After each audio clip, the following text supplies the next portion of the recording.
If you're playing Starfield, you may be a power user and interested in changing a few settings that you aren't able to change in-game. Recently, there was a Reddit post made on r/optimized gaming by The Hybrid, who's an ex-Ubisoft dev and has tons of experience working around with game engines. In this video, we'll run through a few Starfield INI tweaks, which are essentially configuration file tweaks to disable TAA, change the X and Y axis sensitivity, as well as the 133 coefficient and disabling mouse acceleration. Disabling mouse acceleration allows you more accurate mouse movements in-game, and the 133% coefficient is essentially a really nerdy way of saying the way that you aim when you're scoped in should feel a little bit better, as your mouse will travel a similar distance to not being scoped in. On top of this, we'll be able to change the field of view, which surprisingly is something you're not able to do while you're in-game. We can set this in the configuration file. So with all of these run through, what exactly do we do? Well, you'll find this link in the description down below. First of all, disabling TAA.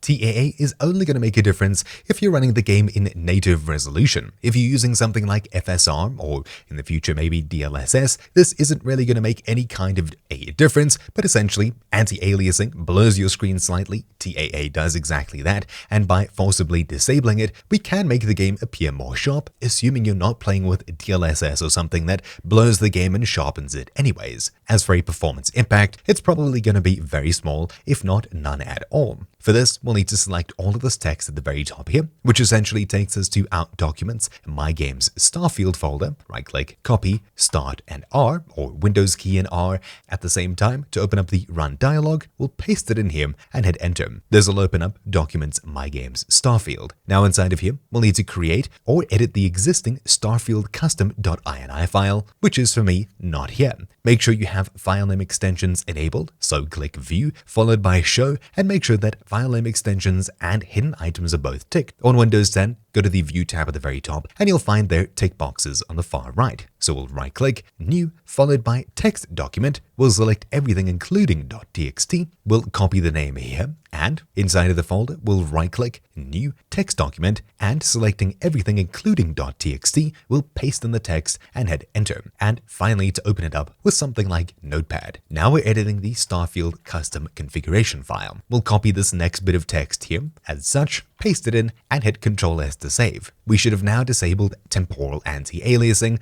but of course you're probably not going to notice a difference if you're using FSR or any kind of upscaling. This is really more of a power user tip. Then, scrolling down further, changing the X and Y axis sensitivity, we can do this individually instead of just adjusting the overall sensitivity. If you find that looking left and right is much more sensitive than up and down or something like that, here is where you can customize it. So once again, we'll either create or edit the Starfield custom.ini file, and we'll enter these two lines here. So for example, we'll make a few new lines and paste it in. Now we can edit the scale for both X and Y mouse sensitivity input. Now, essentially, these options here mainly have to do with feeling and how using a mouse in the game feels. If it's not for you, this is something you can adjust that should be able to help it. Essentially, Fallout 76 and even Fallout 4 had a lot of complaints about the X and Y mouse sensitivity. In other words, looking up and down being much slower than left to right. The default is 0.21 for both of these. By simply doubling the second value to 0.41, you should notice that input is greatly improved. Personally, I don't find too much of an issue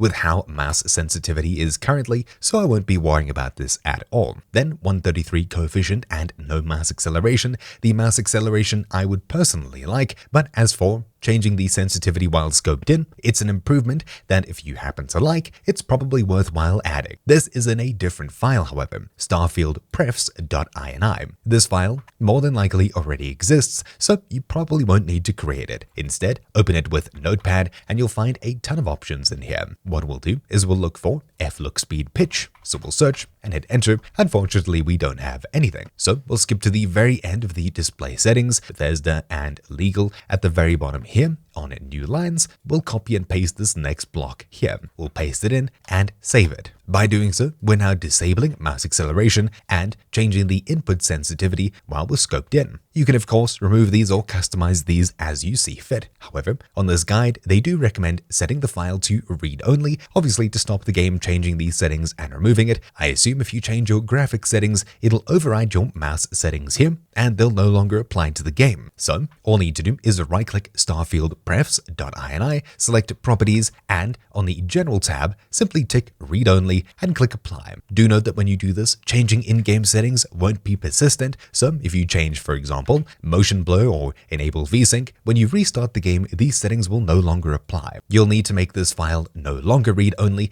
in order to go back to adjust these settings in-game, so just keep that in mind. Then, scrolling down further, finally, changing Starfield field of view. This isn't something you're able to change natively in the game, and if you're using an ultra-wide monitor or something like that, this is probably a setting that you're looking for. In order to customize these, we'll be using the Starfield custom configuration file that we personally created, once again located in Documents, so we'll open this, and at the very bottom, on a new line, we'll copy and paste in this next section here, as such. So we can change the field of view while we're in-game for both first person and third person, change the default field of view, and of course, the flight camera field of view. If you want it with 100 field of view, simply leave everything as is. If you prefer 90, type in 90 as such. It's super customizable and of course to your preference. Now, there are likely more of these customizations to be found. A lot of these customizations are similar to previous tweaks, for example, Skyrim, etc. There's tons and tons of options we can get to customize, but that's really where I'll be leaving this video with these simple tweaks that are obviously the most wanted by the community. Hopefully you found this video useful. Thank you once again to the Hybrid for creating this simple guide. My name's been Troubleshoot, and I'll see you all next time. Ciao.